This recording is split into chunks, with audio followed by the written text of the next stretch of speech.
Ethical issues in the supply chain can result in weaknesses at macro level, corporate level, and even individual levels.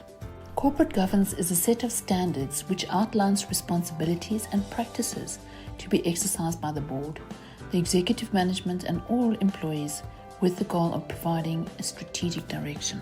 And good corporate governance ensures that strategic planning and implementation involves values and culture, internal controls, policies, rules, processes, organizational structures. At corporate level, strategies must be put in place to identify any form of unethical risk. An organization is vulnerable to internal and external types of ethical risks. That internal risk can be controlled, while external risks need to be considered and planned for.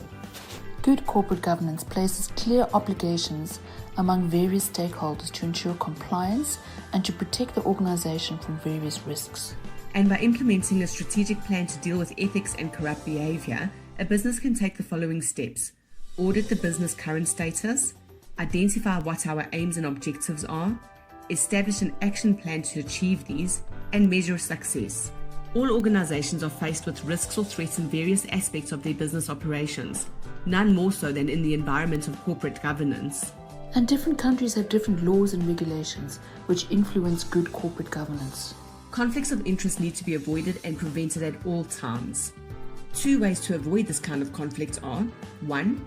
Active audit of the organizational activities by informed and experienced auditors to cover unethical breaches that the people involved may not even be aware have taken place. And 2.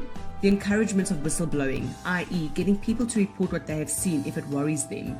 Some conflict of interest acts can stipulate unethical behaviors which must be avoided and which can create potential conflicts, such as bid splitting, unnecessary purchasing, unjustified sole source awarding, leaking of bid information, fictitious vendors, rigged specifications, and cartels. Slavery, forced labor, damage to environment, and human trafficking are also amongst the many risks to ethical practices across the extended supply chain.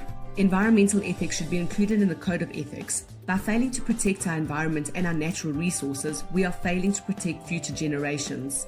There are now organizations and legalities protecting human rights as well as the environmental rights, such as the United Nations, the Ethical Trading Initiatives, etc.